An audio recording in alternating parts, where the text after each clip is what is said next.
Hello guys, good morning. How are you? I hope so. You are very fine. Now, guys, we are going to start with the last topic of the arithmetic mean, that is properties of mean. Properties of mean, and after the getting the properties of mean, then we are going to start with the next topic, next concept of this chapter, that is median. And till then शुरू करने से पहले मैं एक आपको request करता हूँ, please subscribe share like my channel much and press the bell icon in order to further lectures to be notified to you. Okay, now arithmetic mean की यानी कि properties of arithmetic mean, average arithmetic mean की main properties कौन कौन सी हैं? It's very important question. कौन कौन सी है? सबसे पहले sum of deviation from arithmetic mean is always zero. Deviation क्या होता है? डेविएशन होता है डिफरेंस. वो कहते हैं कि अगर हम मीन में से डेविएशन निकालेंगे ना और उसका सम निकालेंगे, वो हमेशा जीरो होता है. देखो कैसे, देखो कैसे होता है. मान लो कि मेरे पास सीरीज है, मान लो कि मेरे पास सीरीज है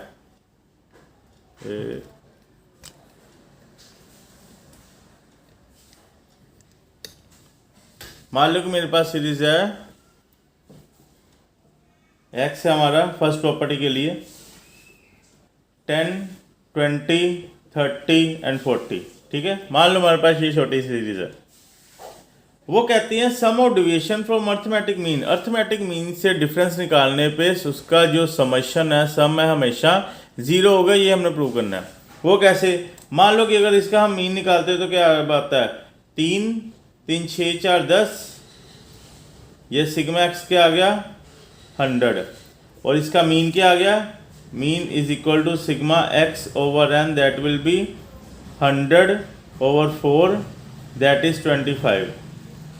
वो कहती हैं कि अगर हम डेविएशन यानी कि अगर हम आगे मैं कराऊंगा ये स्मॉल एक्स क्या होता है ये आगे पता लगेगा. स्मॉल एक्स मान लो कि डेविएशन फ्रॉम मीन है. डेविएशन फ्रॉम मीन के लिए स्मॉल एक्स यूज़ करते हैं स्टैट्स में.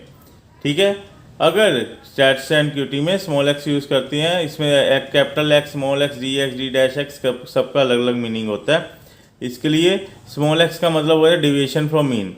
अगर हम डेविएशन फ्रॉम मीन निकालते हैं यानी कि अगर हम सिंगल ऑब्जर्वेशन को मीन्स की वैल्यू से माइनस करते हैं, डेविएट करते हैं, डिफरेंस निकालते हैं, तो हमारे पास क्या आएगा? 10 - 25 इज -15, 20 - 25 इज -5, 30 - 25 इज 5, 40 - 25 इज 15.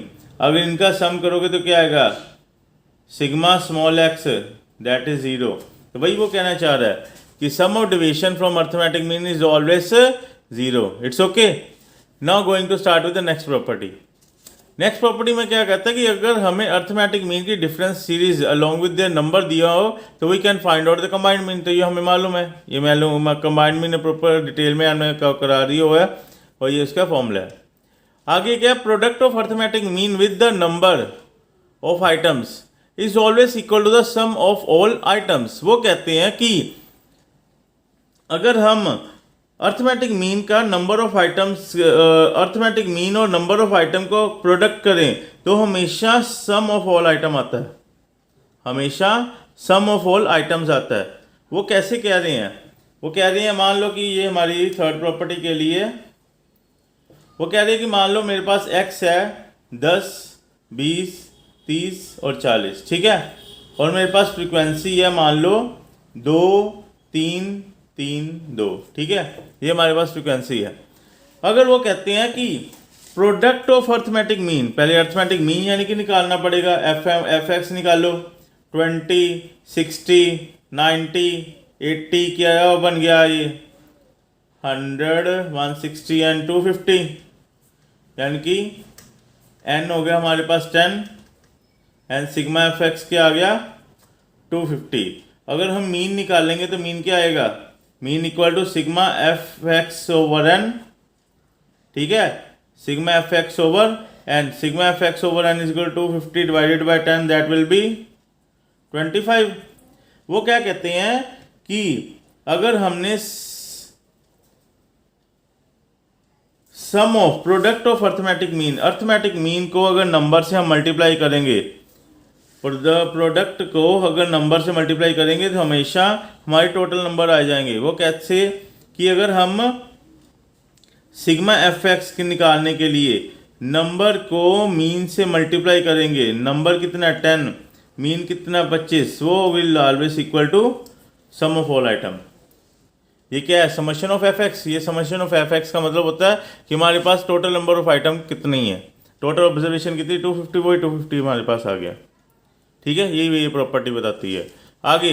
और ये इसमें जो फॉर्मूला ये दे रखा है, ये मैंने फॉर्मूला दिया है, ये हमने किया डिस्क्रीट सीरीज से, ये इंडिविजुअल सीरीज का फॉर्मूला है। ठीक है, आगे last very very important property जो आगे हमारे कई बार प्रैक्टिकल में भी यूज होती है, वो कहते हैं कि mean is dependent upon the change of origin and scale. Mean is dependent upon change of origin and scale, इसका मतलब क्या है? पहले ये देखो, अगर मान लो किसी भी, वो कहते हैं कि मान लो कि मेरे पास ये मार्क्स दिए हुए हैं 10, 20, 30, 40। ठीक है, वही मैंने एग्जांपल उतारी है। अगर वो कहते हैं कि अगर सपोज करो हर एक मार्क्स के बच्चों में ग्रेस मार्क्स 5 ऐड कर दो, क्या कहना है कि each item to be added, subtracted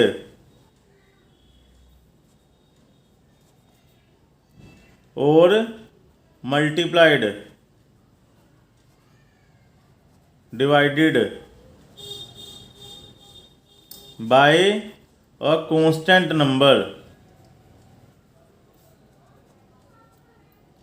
constant number, arithmetic mean also affected by same constant। क्या मतलब है इसका? एडिड और सब्ट्रैक्टेड का मतलब यहां पर दिया हुआ है, एडिड और सब्ट्रैक्टेड का मतलब है चेंज ऑफ ओरिजिन,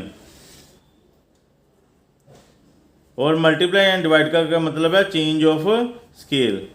वो कहते हैं चाहे सब्ट्रैक्शन एडिड करो, चाहे मल्टीप्लिकेशन और डिवाइड करो, हमारा मीन भी सेम इफेक्टेड ही होगा। देखो कैसे बोलता है, वो कहते हैं हमारा जैसे मीन हमने निकाल दिया 25, ठीक है, ये हमारा मीन है इस सीरीज का 25।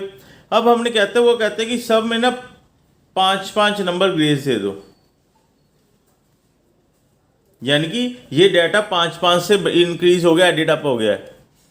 ठीक है, और निकालते हैं नया एक्स क्या हो गया 15, 25, 35 एंड 45, सब में 5-5 ऐड किए तो हमारे पास सिग्मा एक्स नया क्या आ गया 120।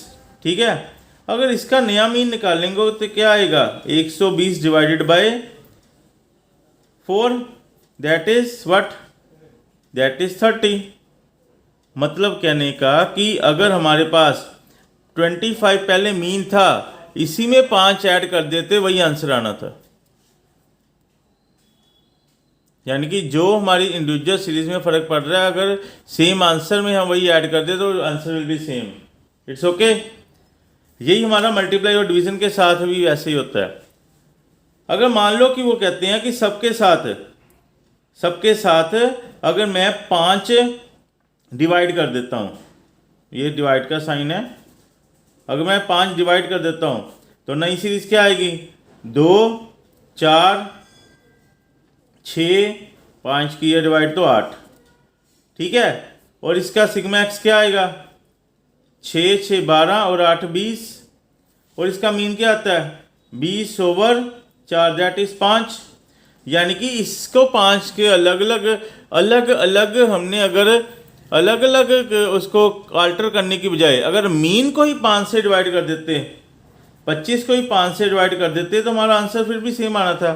कहने का मतलब है कि अगर कांस्टेंट से मल्टीप्लाई डिवाइड प्लस माइनस अगर मीन की सिंगल सिंगल आइटम को किया जाए तो जो हमारा सिंगल आइटम के हमारा मीन भी सेम इफेक्टेड ही होगा।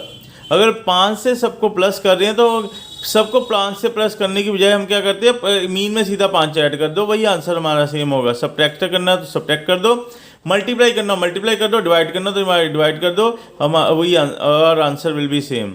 It's okay.